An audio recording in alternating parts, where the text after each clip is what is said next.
Okay, so we are here for the inaugural tutoring session for Mr. Colicchio's class, and nobody's here. Awesome, no one's here. My roommate's looking at me with concern that I'm going to stay here and idly talking to the, I'm going to do the best that I can. So, yeah, I'm going to wait here until I see some people, and hopefully people are going to ask questions. Sweet.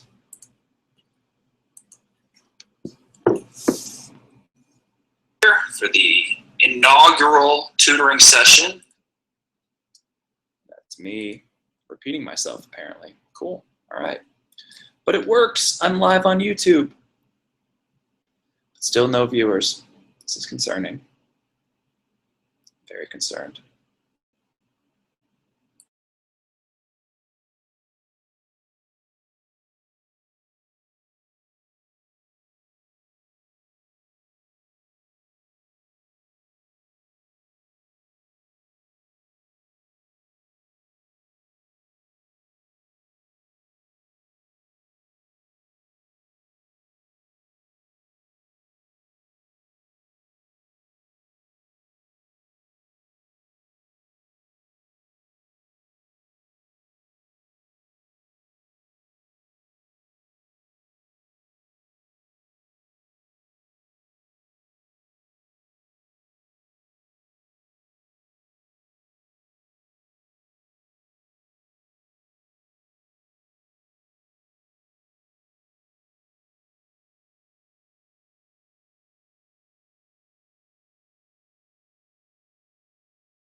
All right, now that we have some people, this is great. People, awesome. All right, for those of you that are here for the tutoring session, that's awesome. Now we're up to 7, even better. If we could go ahead and let's just start asking some questions. If you guys could, I don't know, email me or get at me on the Remind 101 thing, or tweet, or there's a comment box on the old window that we were talking about. Other than that, I see people are starting to type to me. There should be, on my old video, there's a chat. If you go back to the original live stream video, you'll see that there is a chat thing there. So you can do that, or you can send me emails, or you can send me tweets. You can send me anything. Please send me questions in any sort of way. We'll let a couple more people matriculate in. We're at double digits. Holy crap, 10 people are here watching me talk. And that's a picture in my house, small apartment. So, all right, you guys work on that. I'm gonna go get some water. So you guys just keep being awesome.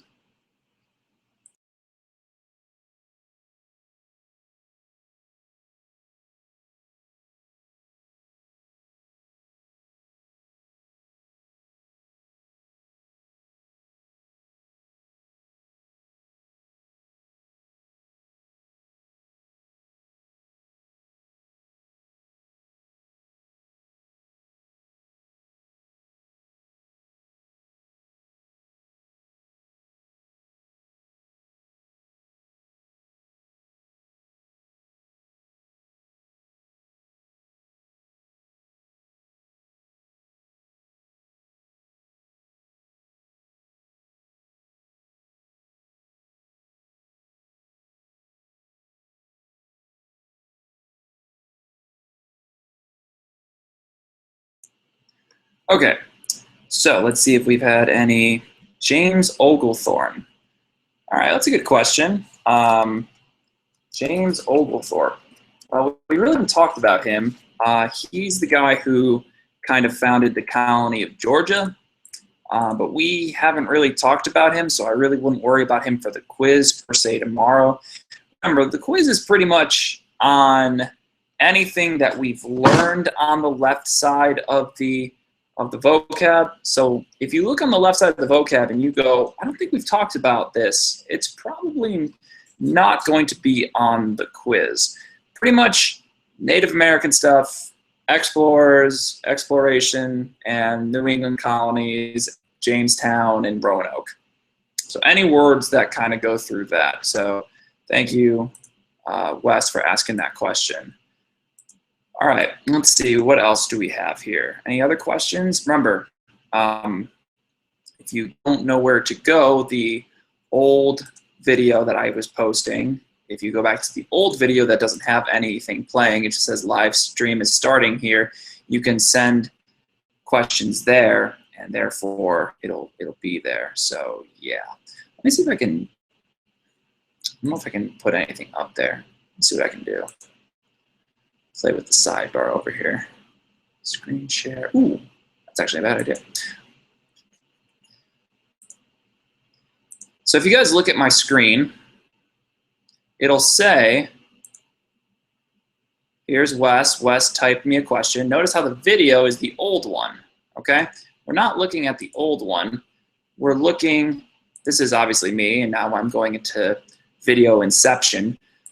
But if we go to the older video that says New England Colonies Review, you'll see that Wes and now Morgan have asked me a question. This way I can respond to you guys if you ask the questions there. If not, I'm not going to get the questions unless you do it that way. So I'm going to stop sharing that screen. We're going to go back to me. And I see Morgan's asked a question, the major differences between the southern and northern colonies. Well, that's a great question. We really, once again, haven't talked about the southern colonies yet, so I wouldn't be too worried about comparing the differences yet, but I'm glad that we're looking at that. So if you think about the northern colonies, they're basically, you have to look at, if you look at the Spicer things that we always talk about, the social, political, intellectual, cultural, economic, and religious differences, you can be here all night. I mean, socially, the people of the New England colonies are pretty male dominated, and so are the South, except white people are more in the South controlling African slaves and using them for plantation farming, whereas in New England, yeah, there are a couple slaves, like in Massachusetts and Connecticut, but there are none in Rhode Island, and there's barely any in New Hampshire. It's just, you just don't have that kind of farming. Men dominate the society in both areas, but let's just focus on New England. Let's not compare it too hard yet. You got to remember, religiously, other than Rhode Island, we're talking about Puritan domination. We have Massachusetts Bay Colony, who is like a theocracy. They have all of this Puritan religion controlling everything. If we look at the economy, that's the biggest difference. In the South, they do cash crop farming, and they're really looking at growing tobacco and cotton and indigo, whereas in the North, they're looking at fishing and whaling and cutting down trees and making rum and basically sending all these natural resources back to England so that England can manufacture them into goods to which they sell back to the colonies. Yeah, politically, another huge difference is that where representative democracy will be big in the southern states because they're bigger, the northeastern colonies are much smaller, therefore direct democracy seems to work more. Those town hall meetings that they have in Massachusetts and Plymouth seem pretty prevalent. And then if you think about it, the idea of democracy starts off in Connecticut and Rhode Island, and eventually will take shape and eventually be the preferred choice of government. So let's see if we have any other things. A-Bomb Flinty, what a name. I wonder who that is. A-Bomb Flinty, yeah, my roommate's judging you a little bit, it's okay. Salem witch trials, we haven't done that yet, but basically all you need to know is that in 1692, people were in a panic in Salem, Massachusetts, which is obviously in Massachusetts, and they killed they put like 24 people on trial and killed like, I want to say 24 of them died. Sorry, a lot of them were accused. 24 of them died. They like burned or hung 19 like innocent girls. They like put stones on this guy until he died, and like 5 of them died in jail because the trial was so long. But we haven't really talked about that yet. We're still going to get to that probably tomorrow. If we have time after the quiz, I'm not really sure, but don't worry about that too much. I will go over it, but it won't be on the quiz tomorrow.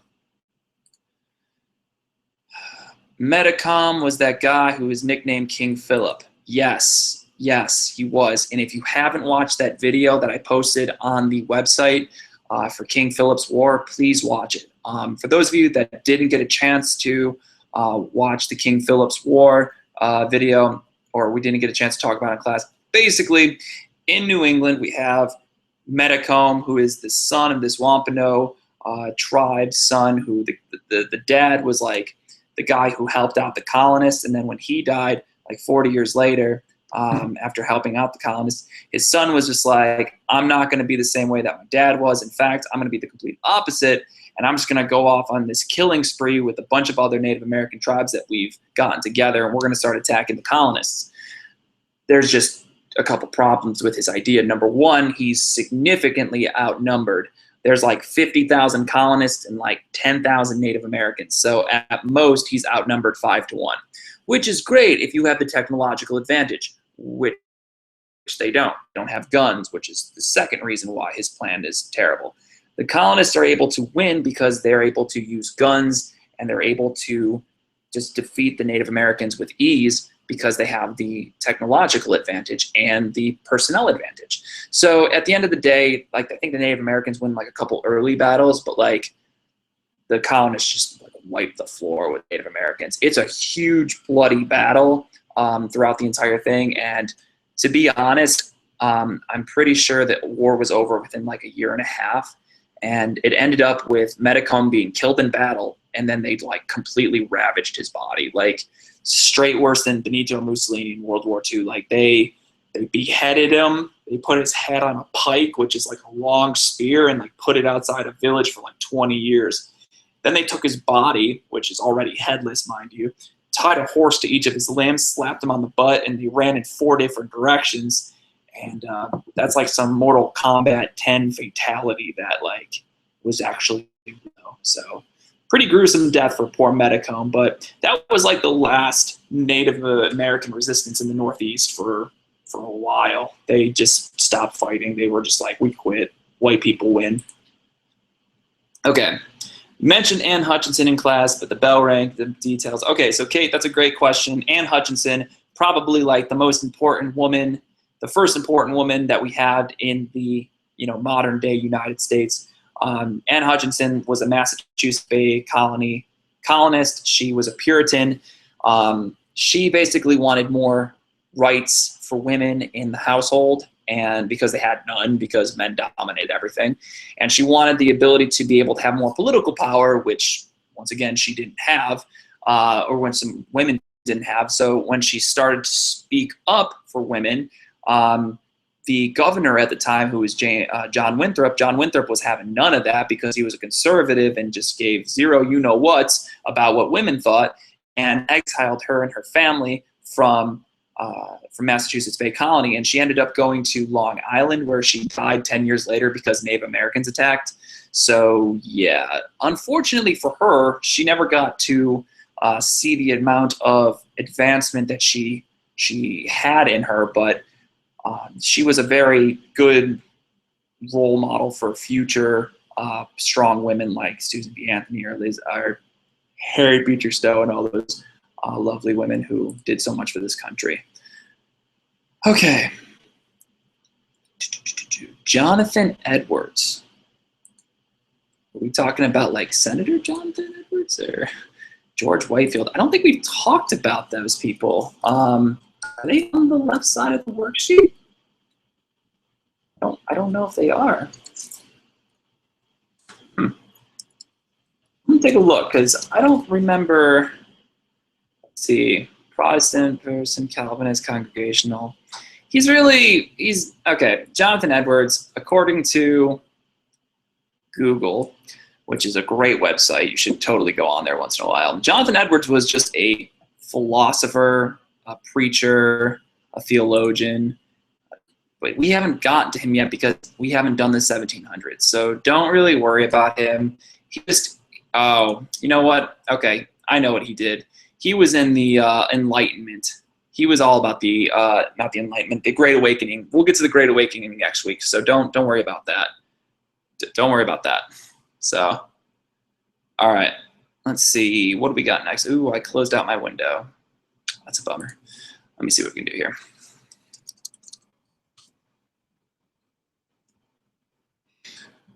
Let's see. Sorry, now you're gonna have to watch me deal with my technical difficulties right now. All right, now we're back. Now I have a way to look at what vocab should we know for the quiz. That's a great question. I think that we should be focusing on any vocab that we have gone over in class. I can't stress that enough. I guess I could look through the vocab and tell you which ones we have done and which ones we haven't, but I feel like I'm doing your job for you. So let me take a look.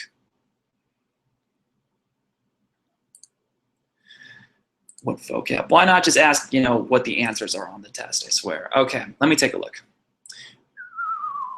Okay, the following people we have talked about, or we have definitely talked about and could be potentially on the test, or sorry, not the test, quiz. Okay, John Smith, Iroquois, Cherokee, John Winthrop, Roger Williams, Anne Hutchinson, colonialism, Walter Raleigh, Christopher Columbus, I wouldn't say Ponce de Leon, that's still on your work, she just crossed that off. Columbian Exchange, St. Augustine, Roanoke, Jamestown, New Netherlands, Massachusetts Bay Colony, Plymouth, Puritan theology, Encomienda, Calvinism, we haven't learned Quakers yet, that's not going to be on there. Separatist, predestination, Salem witch trials, that won't be on there. Metacomb will definitely be on there. Well, maybe. All right, it'll definitely be on there. You need to know Metacomb.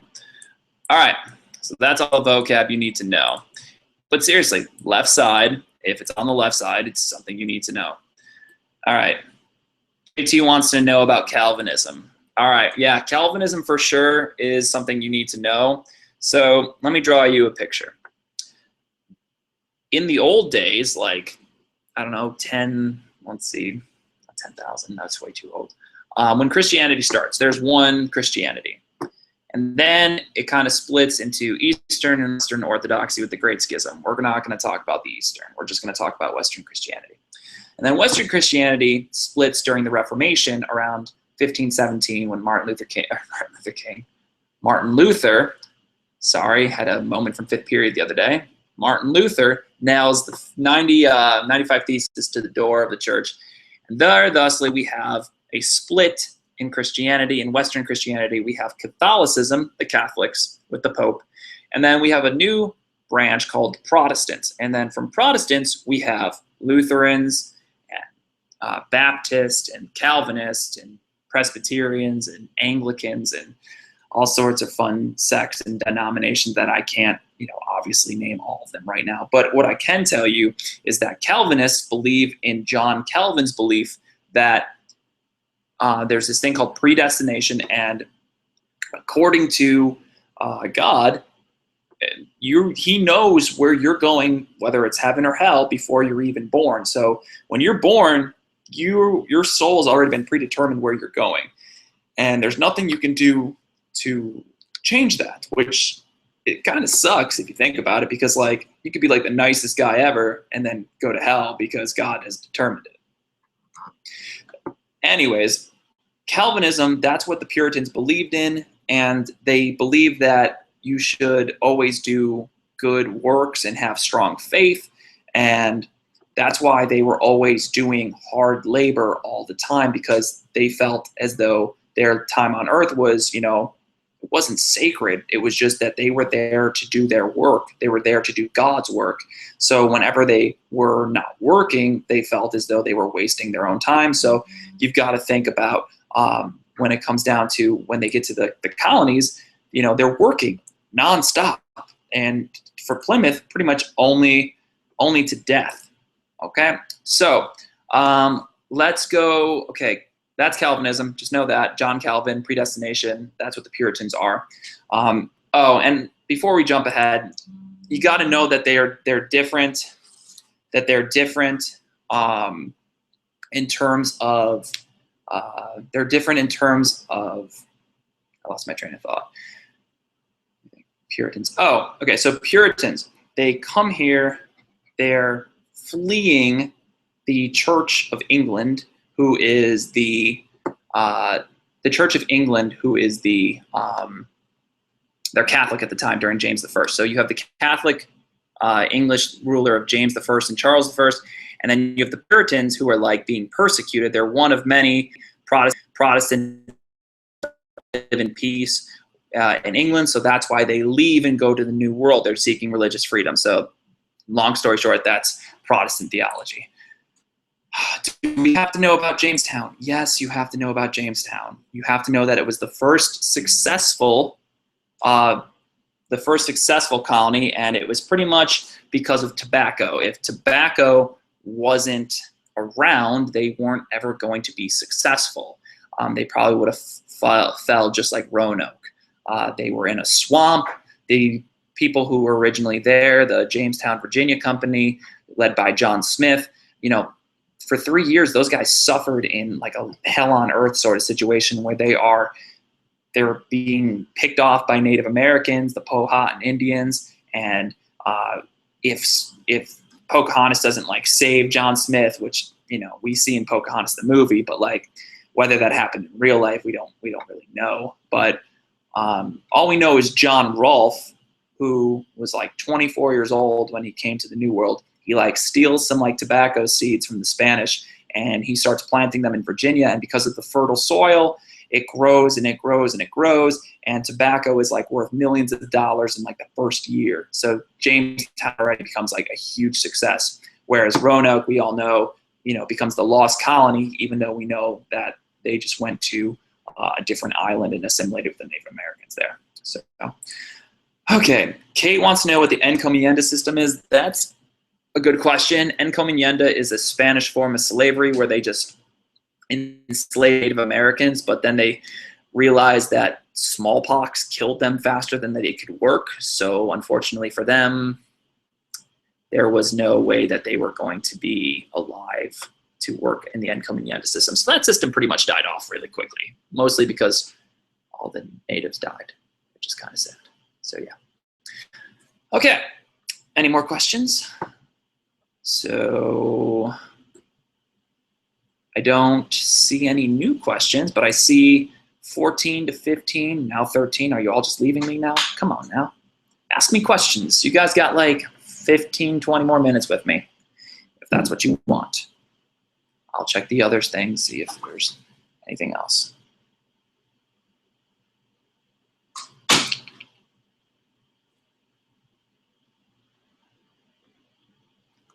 None on the remind. Let's check the tweet box.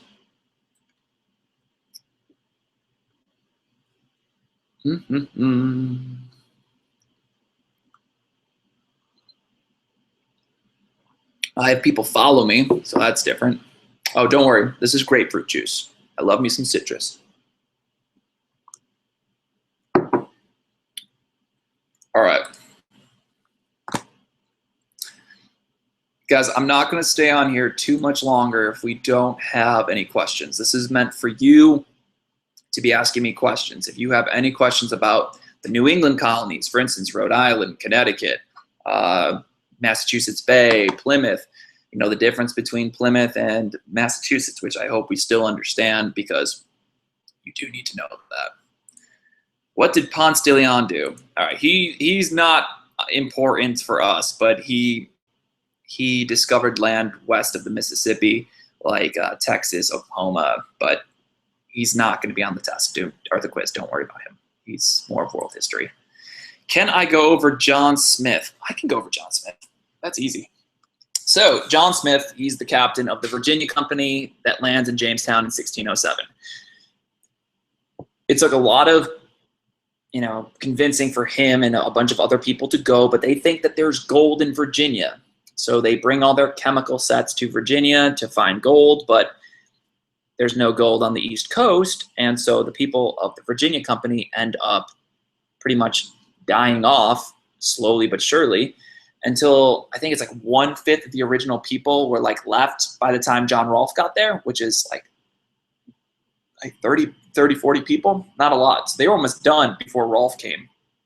John Smith, he's really famous for getting his people to work. Like that colony probably would have died off if he didn't make people work. He went by the rule. This if you don't work, you don't eat sort of thing. And for some reason that like inspired people. You know, if you don't work, you're gonna die. So that's what he did. The importance of the Columbian Exchange. What a great question. This is a question I was trying to get you guys to look at today, which was the Columbian Exchange, which is obviously the exchange of goods from the New World and the goods from the Old World, and kind of swap them as like a trade. So like things that are from the Old World, animals, plants, food, diseases, people, they get swapped to the New World in exchange for their plants, animals, diseases, people, and technologies. Okay, so think about it. In the New World, where the Native Americans lived, they hadn't seen things like horses or chickens or cows. They hadn't seen metal tools or guns. They hadn't seen food like rice or grain or wheat or barley. Those poor guys never drank beer. How terrible for them. Which, in a way, actually is terrible because Native Americans developed a huge alcoholism problem because of the bringing over of like, you know, wheat and barley and okay. Regardless, we're getting off topic.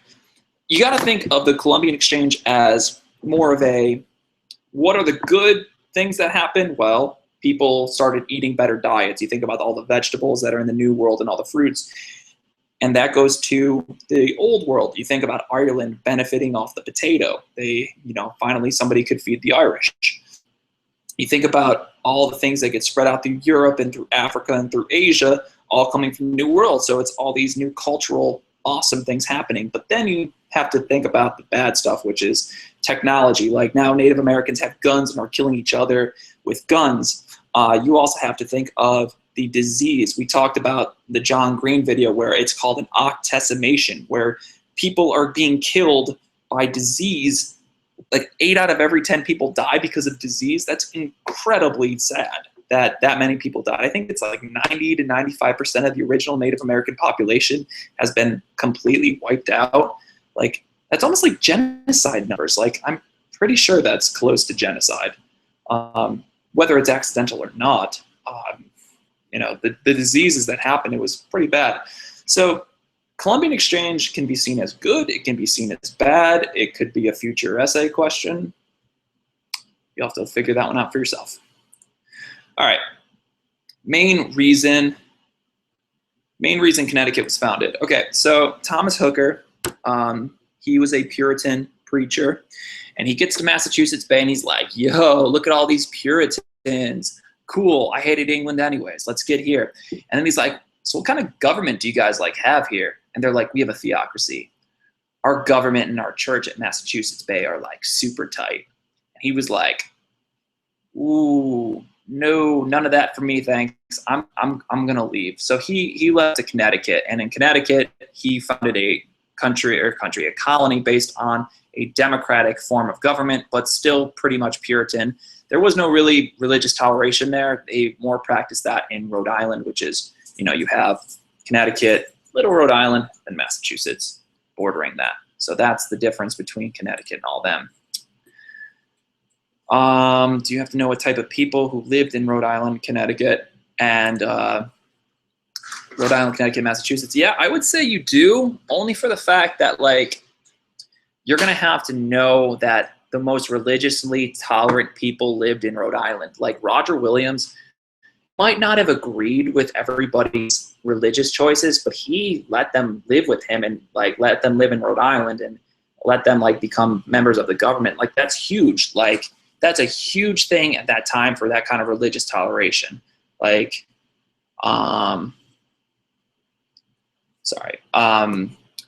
you have the religiously tolerant people of Rhode Island.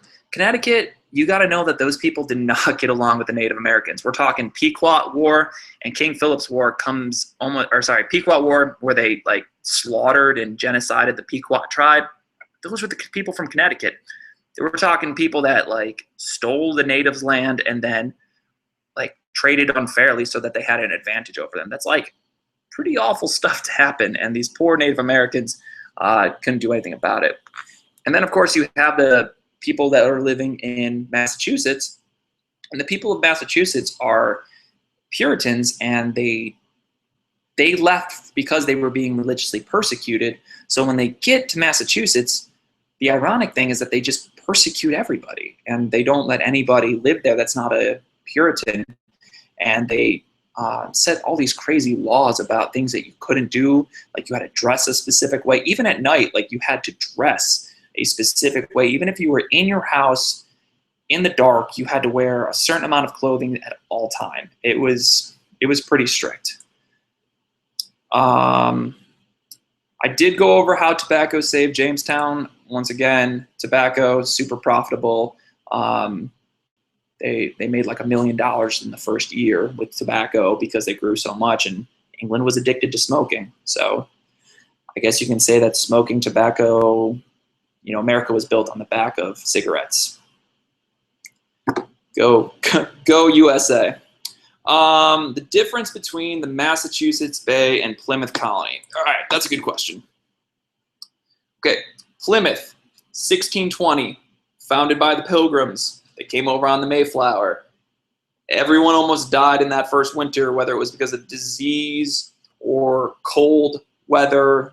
They almost died. Squanto and the Wampanoag Indians pretty much saved their tails, taught them how to use fish as fertilizer. They were set after that first winter, though. They had that first Thanksgiving. They were pretty good after that. 10 years later, we get to Massachusetts Bay Colony, which is like Boston, which is like 90 miles north of Plymouth. And basically what they are founded by John Winthrop. That's the city upon a hill. This is like God is watching us, everybody is watching us. We have to be the prime example of a good colony. Okay, they're a crazy theocracy. If you're not a Puritan, you're not allowed there. They banished Roger Williams and Anne Hutchinson. They eventually will like merge with Plymouth in 1691 to become the Massachusetts colony, but that's pretty much the main differences between the two. Spicer, okay, that's a good question. Social, political, intellectual, cultural, economic, religious. Social, what were the people like? What was like who was dominant in the society? Was it men? Was it women? What were like the roles of people? Political, what was the government like? Was it a democracy? Was it a theocracy? Was it a direct democracy? Was it representative democracy? What were the laws like? Were they favorable? Intellectuals, non-religious people, like ideas. So like Roger Williams, he had that idea that like people should be able to have a separation of church and state. Like there shouldn't be church and religion tied into one. People should be free to practice their own religion. Anne Hutchinson, she wanted to have more rights for women. That's intellectual. Then we get to see, which is cultural. Like what was their culture like? If we're talking about the Puritans, you know, very strict, very ordained, very religious. If we're talking about Rhode Island, very tolerant, very accepting. They accepted everybody from Quakers and Native Americans as equals, whereas Connecticut treated everybody like crap. Then we get to economic, which is what is their economy based on, which we know is shipping, shipbuilding, rum, little bit of farming, not a lot unless you live in Connecticut, whaling, lumber, huge amount of lumber. And then obviously the fur trade that they have. And then finally religious, which I don't really need to get into. It's just the religious views of the people. So, all right, 9:44. I'm tired. It's been a long day. I was at school for 10 hours today. So I'm going to bed. Good luck. Don't stay up too late. Get some sleep. Eat a good breakfast. I'll see you guys in the social studies lab tomorrow.